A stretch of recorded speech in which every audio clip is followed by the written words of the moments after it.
បាទសួស្តីទាំងអស់គ្នាថ្ងៃនេះយើងមានប្រធានបទអំពីស្វាយចន្ទីដដែលទៀតហើយ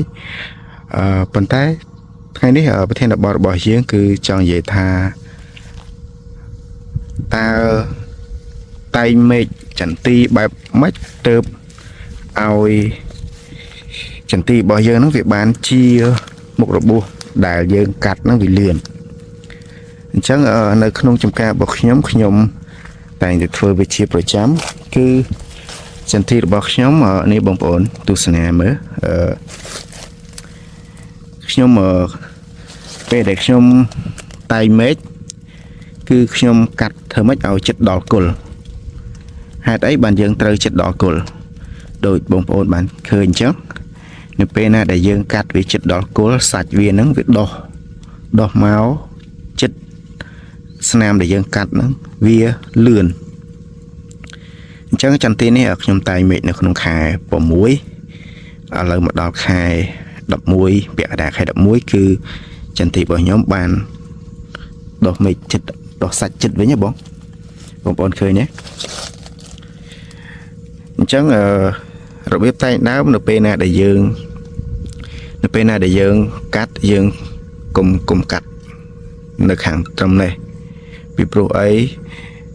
នៅពេលណាដែលយើងតែងមេឃវាវែងពេកវាអាចធ្វើឲ្យចន្ទីរបស់យើងវាជួបបញ្ហានៅទៅនឹងទី1វាអាចដោះស្លឹកថ្មីមកកន្លែងនឹងវិញទី2បើសិនជាវាអត់ដោះស្លឹកថ្មីទេវាคล้ายទៅជាដើមងាប់ដើមស្ពោតអញ្ចឹងកន្លែងហ្នឹងគឺជាបណ្ដុំនៃជំងឺចាំបន្តិចទៀតខ្ញុំនឹងទៅរកដើមដែលកាត់ឆ្ងាយពីគល់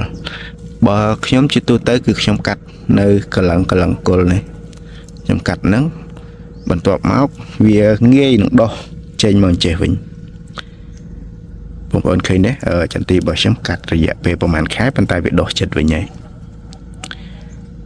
នេះឥឡូវខ្ញុំនឹងដើរទៅរកដើមណាដែលយើងកាត់ឆ្ងាយពីមេឃឥឡូវយើងឃើញមួយហើយបងប្អូនឃើញអត់ពេលណាដែលយើងកាត់កម្រិតវានៅសល់ឆ្ងាយវាធ្វើឲ្យកន្លែងនេះទៅជាដើមពុកផុយវាបង្កនៅជំងឺវាបង្កនៅកត្តាអ្វីផ្សេងជាច្រើនដូចបងប្អូនបានឃើញទេអញ្ចឹងនៅពេលណាដែលយើងកាត់អញ្ចឹងវាคล้ายទៅជាទី1ដើមយើងអត់ទាន់បានព្យាបាលល្អទី2វានៅសល់អញ្ចឹងហើយកន្លែងនេះវាអាចមានសត្វមានអីចាំមើលខ្ញុំនឹងដើររកដើមផ្សេងមួយទៀតនៅពេលដែលវាអត់ទាន់ស្ងួតចេះនេះវាដើមវាស្ងួតអញ្ចឹងវាអត់សូវជាបញ្ហាទេនេះបងប្អូនឃើញនៅពេលណាដែលយើងកាត់អត់ដល់គល់វាសល់អញ្ចឹងឃើញដើមវារៀងចាំងថ្ងៃបន្តិចបងប្អូនប៉ុន្តែបងប្អូនមើលឃើញអត់ថាវា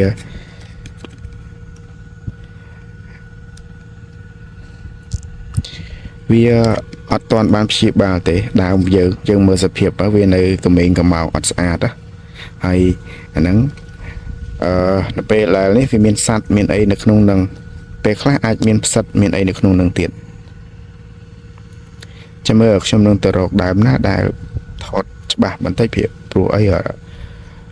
ដើមនេះវាចាំងថ្ងៃបាទឥឡូវនេះយើង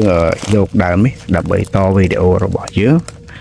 នេះដូចបងប្អូនបានឃើញអញ្ចឹងវាពេលណាដែលយើងកាត់ឆ្ងាយពីគល់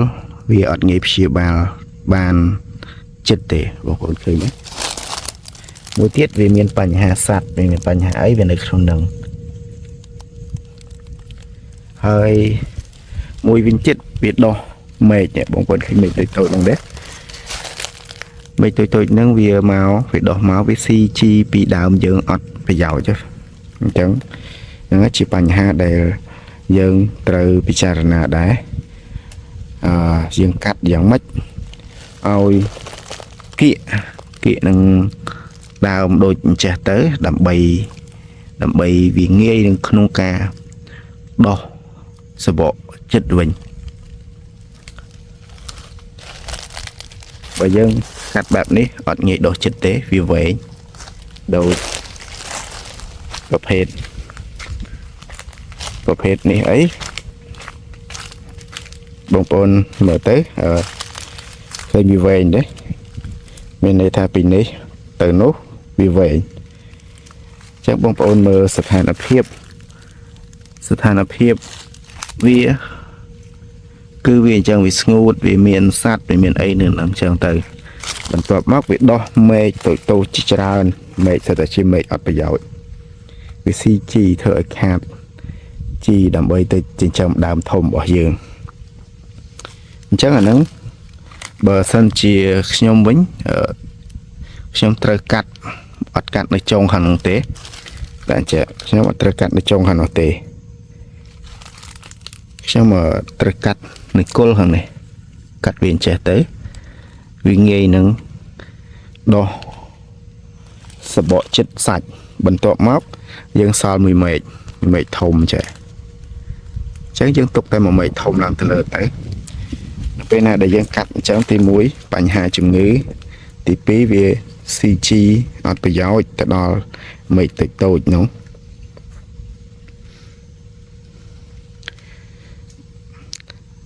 ចំពោះវីដេអូនេះដែរគ្រាន់តែជាការចែករំលែករបស់ខ្ញុំទេបងប្អូន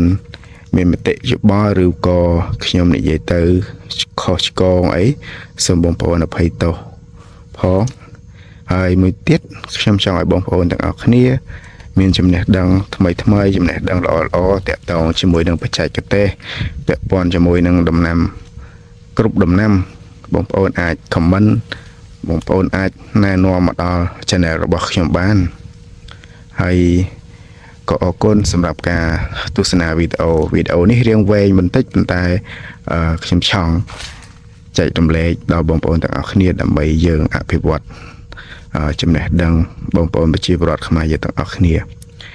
ហើយជាចុងក្រោយបងប្អូនជួយចុច Subscribe និង Follow channel របស់ខ្ញុំមួយផងដើម្បីយើងបន្តដំណើរទៅមុខជាមួយគ្នាទាំងអស់គ្នាបាទអរគុណសូមជម្រាបលា